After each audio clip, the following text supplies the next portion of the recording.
அனைவருக்கும் எனது மாலை நேர வணக்கத்தினை தெரிவித்துக் கொண்டு கைபேசி என்னும் தலைப்பில் கவிதையொன்றை கூற வந்துள்ளேன்.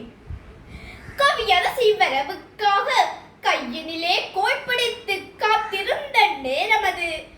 மக்கள் எல்லாம் மாக்களானான் இதனாலே இரண்டாளே, ஒன்று விலைவாசி, மற்றொன்று கைபேசி. கைபேசி அதற்கு மேதினையே மேன்மை தரும் சிறப்பு. நான் கை கொள்ளும் மேன்மை தரும் அதுவே என் தலைப்பு. கைபேசி என்னுடன் பேசிய கதை சொல்கிறேன். எல்லா திசைகளும் எனக்குள்ளடக்கம், எல்லா திசைகளும் எனக்குள்ளடக்கம். எல்லோருக்கும் என் மீது இன்றைய மயக்கம். வடிவத்தில் சிறியவன் நான், வாமன அவதாரம் நான். அடி எடுத்து நான் அளந்தால் அண்டமெல்லாம் சிறிதாகும். கையளவு இதயத்தின் கடலளவு ஆசைகளை கடல் கடந்து இருந்தாலும் கச்சிதமாய் எடுத்துரைப்பேன். மூர்த்தியிலே சிறியவன் நான், மும்மடங்கு பொழிகின்ற புத்தியிலே உயர்ந்தவன் நான், கேள்வி ஞானம் உடையவன் நான்.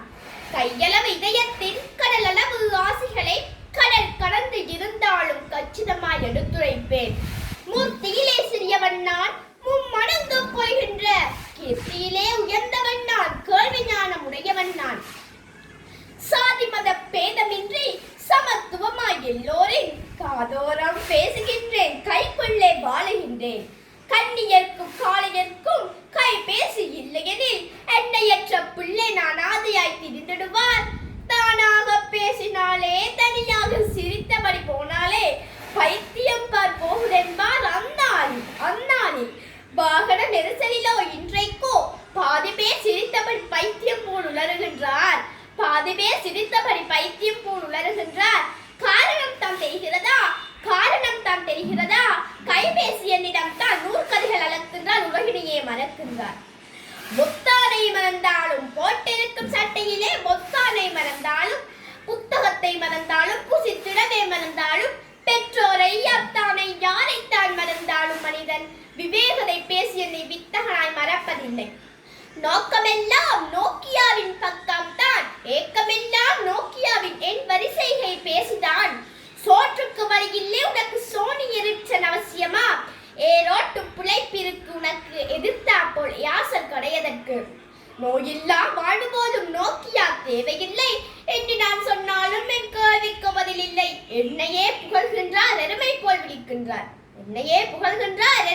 விழிக்கின்றார்.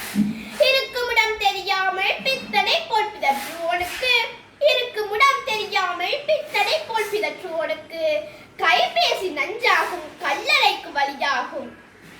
இரு சக்கர வாகனத்தில் விரைவாக செல்கையிலும் பெருமை பல பேசுகின்றார், பெரும் விபத்தில் சாகின்றார். மூன்றெழுத்தில் மூச்சிருக்கும் மூளை எல்லாம் பேச்சிருக்கும், வானலக்கும் SMS வன்கொடுமை என் சொல்வேன். அங்குங்கு நாதபடி யானந்த கைபேசி, எங்கெங்கும் நிறைந்திருக்கும் இவ்வுலக புதுமை கடவுள். ஊருலகே விரும்பி என்னை உறவாடும் மென்னையே, ஊருலகே மிக விரும்பி உறவாடும் மென்னையே. தேர்தலிலே இன்று வரை தேர்ந்த சின்னமாக வைக்கவில்லை, இருந்தாலும் என்னுள்ளே உள்ள ஏக்கங்களை சொல்லிவிட்டேன். வரும் நாளில் சின்னம் என வைக்கட்டும் தேர்தலிலே. இத்தோடு கைபேசி என்னுடன் பேசி முடித்துக் கொண்டது. நானோர் கவிதாயினி இல்லை, இங்கு சொல்லி இருக்கும் கருத்துக்களோ மிக சுருக்கம். என் கவிதை மீது உங்களுக்கு ஏற்பட்டதா சின்னம்மா இயக்கம்? என் விரல்கள் வருடைய வரிகளுக்கு கேட்கிறேன். நன்றி, வணக்கம்.